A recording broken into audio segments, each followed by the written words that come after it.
Dans son évangile, Jean rapporte les paroles de Jésus. Je suis le chemin, la vérité et la vie. Considérons quelque peu cette étonnante déclaration. En des termes très simples, le Seigneur déclare que le chemin de Dieu pour l'homme n'est pas un itinéraire qui puisse se cartographier. En réalité, ce n'est pas une chose. Son Fils est son unique moyen pour atteindre sa finalité. Je suis le chemin, dit Jésus. Et il ajoute, nul ne vient au Père, sauf par moi. Le seul et unique chemin qui conduise de là où nous sommes jusque là où est Dieu, c'est son Christ. Tous ceux qui sont vraiment allés vers Dieu ont fait l'expérience que Christ non seulement nous enseigne le chemin pour aller vers le Père, mais qu'il est le chemin. Mais après être allés tout d'abord vers Dieu par Christ, nous devons réaliser dorénavant que notre seul accès vers le Père est par le Fils. Je suis le chemin fut vrai la première fois que nous sommes allés vers Dieu. Il demeure encore vrai, et il le sera toujours, même après cette première expérience. Cependant, de nombreux chrétiens défaits des années durant ont cherché le chemin de la victoire. Et ils persistent encore dans leur vraie vaine recherche.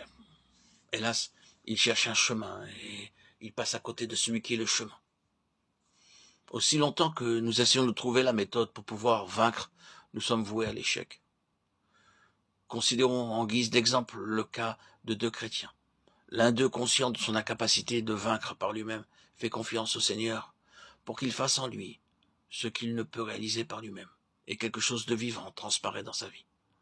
L'autre, croyant en entendant son témoignage, fait la même chose, mais rien ne se produit. Comment expliquez-vous le résultat si différent dans l'expérience de ces deux chrétiens? Le premier est entré en contact avec Christ lui-même, et il a appris à s'en remettre au Seigneur pour toute chose. Le second a appris une recette et s'est efforcé de la réaliser. Les formules ont leur utilité dans le domaine naturel, mais dans le domaine spirituel, rien n'a de valeur en dehors de Christ. Parfois nous entendons des chrétiens perplexes faire ce genre de remarques.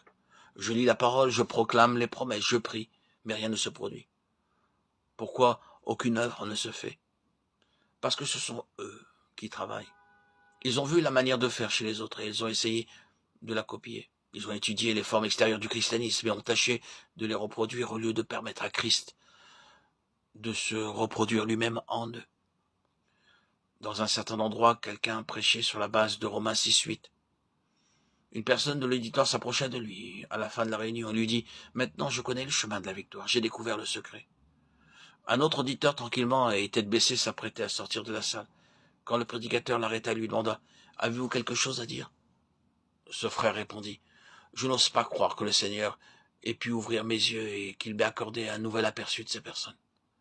Je peux pas même l'expliquer. » Le frère, sûr de lui, qui s'imaginait avoir découvert le moyen de sortir de ses difficultés, continua de vivre dans la défaite.